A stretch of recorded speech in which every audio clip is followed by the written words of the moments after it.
గొర్రెల పంపిణీ పథకం అవినీతి కేసులో పోలీసులు దర్యాప్తు ముమ్మరం చేశారు. నిందితులను కస్టడీలోకి తీసుకుని విచారిస్తున్నారు. బంజారాహిల్స్ ఏసీబీ ప్రధాన కార్యాలయంలో 3 గంటలుగా విచారణ కొనసాగుతోంది.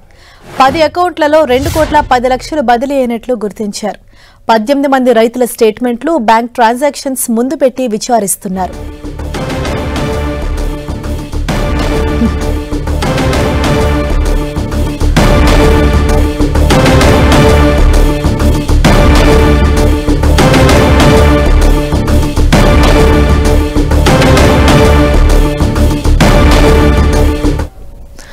ఇదే విషయానికి సంబంధించి మరింత సమాచారాన్ని మా ప్రతినిధి సునీల్ మనకు అందిస్తారు. సునీల్,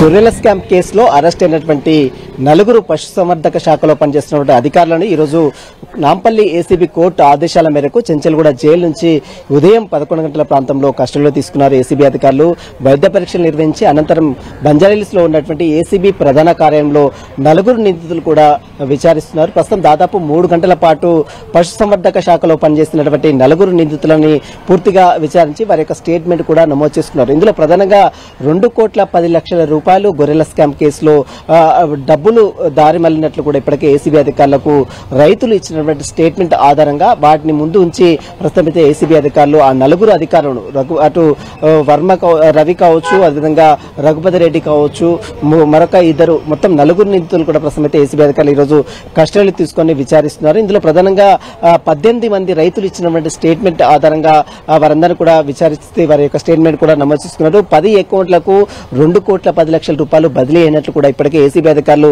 అనేక ఆధారాలు సేకరించారు. ఇందులో ప్రధానంగా హిమజ మల్లాతో పాటు నవాజ్ అనేటువంటి అకౌంట్లకు ఈ యొక్క నిధులు మొత్తం కూడా దారి మళ్లినట్లు ఇప్పటికి కొన్ని ఎవిడెన్స్ కలెక్ట్ చేశారు.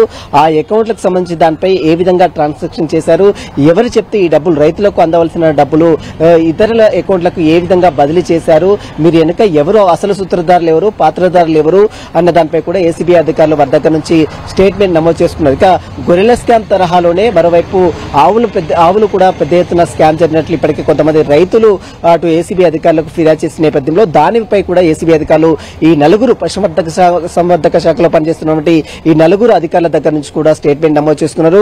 2 స్కామ్లకు సంబంధించి దానిపై కూడా పూర్తిగా ఎవరు అధికారులు ప్రమేయం ఉందన్న దానిపై కూడా ఏసీబీ అధికారులు పూర్తిగా కూపీలాగే అవకాశం ఉంది. ఈ రోజు, రేపు, ఎల్లుండి 3 రోజుల పాటు ఈ 4 నిందితుల్ని విచారించి వారి యొక్క స్టేట్మెంట్ నమోదు చేసుకున్న తర్వాత మరికొన్ని అరెస్టులు కూడా జరిగే అవకాశం ఉంది. మరోవైపు ఇప్పటికే మనం చూసాం, గొర్రెల స్కామ్ కేసులో కీలక నిందితుగా ఉన్నటువంటి మోయినుద్దీన్, అతని కుమారుడు విక్రముద్దీన్ ప్రస్తుతం పరారులో ఉన్నారు.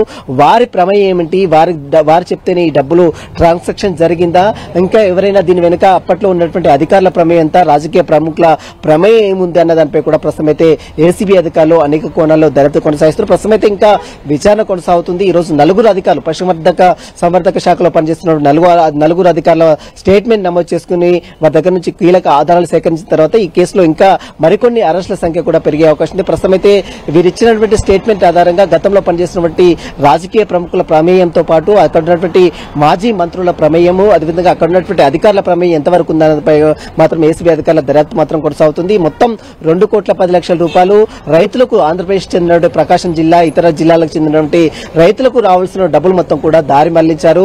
ఇతర బినామీ అకౌంట్లకు బదిలీ చేశారు. ఎవరు బదిలీ చేశారు, ఎవరు చెప్తే బదిలీ చేశారు, ఆ డబ్బుల ట్రాన్సాక్షన్ ఏ విధంగా జరిగింది, వీటన్నిటిపై మాత్రం ఏసీబీ అధికారులు కులంకషంగా వివరాలు సేకరిస్తున్న పరిస్థితి మాత్రం కనబడుతుంది. Harsha, thank you Sunil.